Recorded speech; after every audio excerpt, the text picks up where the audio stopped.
نو ځکه الله تعالی دلته انسانانو ته په یا ایها الناس نه وایي چې عام لفظ دی چې خلکو، بلکې الله تعالی د رشتي او د قرابت په الفاظ ورته وایي یا ایها الذین آمنو اے مؤمنانو.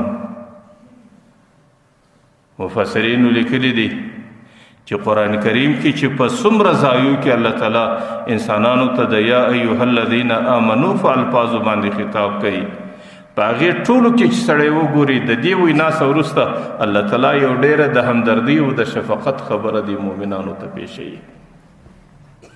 چې کله الله تعالی انسانانو ته یو ډېره د همدردي خبره کوي او ډېره د شفقت او د مینې خبره ورته کوي، نو یو ځل په یا ایها الذین آمنو باندې خطاب ورته کوي، د هغې څخه وروسته بیا هغه خبره ورته پیښوي. اوس دلته الله تعالی کومه د محبت خبره پیښوي چې په هغه کې د انسانانو سره همدردي ده، په هغې کې د انسانانو نفع او ګټه ده، او په هغې کې د انسانانو فلاح او کامیابي ده. هغه کومه خبره ده چې الله ورته پیښوي. الله تعالی ورته یا ایها الذین آمنو اے مؤمنانو قوا انفسکم و اهلیکم نارا، خپل ځانونه خپل بچان دا دواړه د جهنم څخه وساتئ. خپل ځانونه را وګرځوئ، خپل بچان را وګرځوئ، خپل کورونه را وګرځوئ، او هغه انسانان چې د هغو سرپرستي تاسو کوئ هغې ټوله را ګرځول دا ستاسو ذمهواري د هغې د جهنم څخه را وګرځوئ. جهنم څنګه ځای دی؟ وقودها الناس والحجاره، چې د هغې بلېدل د انسانانو په اډوکو دي، د هغې بلېدل د مځکې په ډبرو باندې. لکه یو روایت کې راځي چې د جهنم اور ډېر تیز دی، زر کاله الله تعالی د اور بلکې د دې اور رنګ ژړ، بیا د ګرمایۍ په خاطر زر کاله الله تعالی مسلسل بلکې چې د هغې اور رنګ سور، او دریم ځله چې زر کاله بل سو د هغې رنګ تک تور. اوس د جهنم اور د تورې تیارکې په شان دی، نه د هغې په سکروټو کې کمی راځي، نه د هغې په لمبو کې اوس کمی راځي.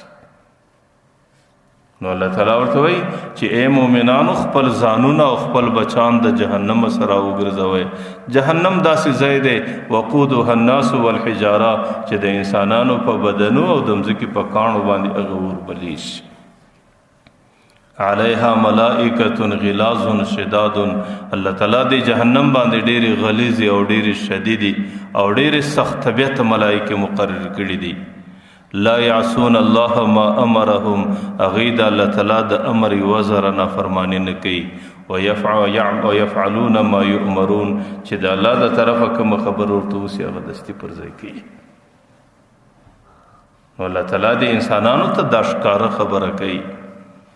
د دې څه یو حقیقت ښکاره کیږي، د دې څه یو مسله ښکاره کیږي، هغه دا ده چې دنیا کې زندگی داسې تیرول چې خپل ځان د ګناو د جهنم سره ګرځول او پر دې باندې کفایت کول چې بس زه خو د جهنم سزا نه ګرځوم او د ګناه سزا نه ګرځوم، دا به زما د فاره کافي. دا د انسانانو لوی غلطي ده.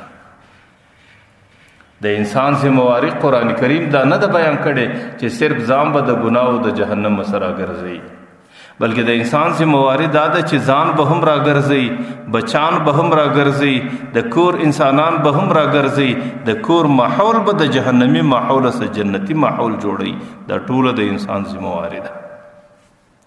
که انسان په خپل هر څومره دیندارس، که انسان په خپل ټوله زندگی په صف اول کې لمونځ وکړي، په تکبیر اولا باندې وکړي، لیکن که چیرې انسان د اولاد په حق له غفلت کړی او د اولاد د ګناه سره د راګرځولو فکر نه یې کړی، هغه انسان چې الله تعالی د ده پر ذمه کومه ذمہواري او مسؤلیت ایښی دی، هغه ذمہواري او مسؤلیت انسان سرته نه دی رسولی، بلکې د ده ذمہواري او مسؤلیت قرآن دا وایي قو انفسکم و اهلیکم، ځان را ګرځول او بچان را ګرځول دا دواړه ستا ذمہواري ده. نن زموږ معاشره کې عجیب حالت دی چې کله انسان د معاشره انسانانو ته وګوري بالکل حیران پاتس. چې کله فلار ته وګوري، فلار خو مشر سړی دی، هغې نیک سړی دی، حاجی سړی دی، صوفي سړی دی، هغې په صف اول کې لمنځونه کوي او هغه فلار په صف اولو په تکبیر اولا باندې عبادتونه کوي. لیکن د هغې د کور ماحول ته چې وګورې، د هغې د بچانو زندگی ته چې وګورې، د پلار او د بچي په مابین کې د مځکې او د اسمان فاصله ده. پلار هغې دیندارۍ ته ګوري او بچی په بېدینۍ پسې روان دی. پلار حیادار فاقه د لمنځګزاره زندگی تیری، لیکن بچی سر درفایا هغې د فحاشۍ او د بېحیایۍ په دریاب او په دې کې غرق او لاهو روان دی. پلار په دې باندې خوشحاله دی چې ما خو سهار لمونځ وکړی او زه لمانځه له ورغلم او ما په جومات باندې وکړی. هغې غریب چې کور ته راسي لمر راخیږي، بچی لا په تلتکه کې پروت دی. بس پلار په دې باندې خوشحاله دی چې ما خو خپله ذمهواري ادا کړه، زما د دې بچي سره څه تعلق دی. ګورئ دا قرآني مسله ده، دا د الله فیصله ده، دا د الله د انسانیت سره همدردي ده چې الله تعالی انسانانو ته دا وایي چې ستا لمونځ کول جومات له راتل او ستا د بچي لمونځ کول جومات له راوستل، دا دواړې ستا ذمهواري دي. ستا په خپله دینداري کول او ستا بچی پر دینداری باندې راګرځول او په خپله ځان د ګناه څخه محفوظه کول ساتل او بچی د ګناه سره راګرځول، دا دواړې ستا ذمهوارۍ دي. که ته هر څومره نیک انسان سې، که ته هر څومره ښه عبادتونه وکې او که ته هر څومره نیکه زندگی تیره کې، چې کله د بچي په حقله ستا څه غفلت او لاپرواهي سوې ده، بیا د قیامت په میدان کې ته ماخوذه بلل کېږې، د قیامت په میدان کې ته نافرمانه بلل کېږې، د قیامت په میدان کې ته د الله په حضور کې په مجرمانو کې راپورته کېږې.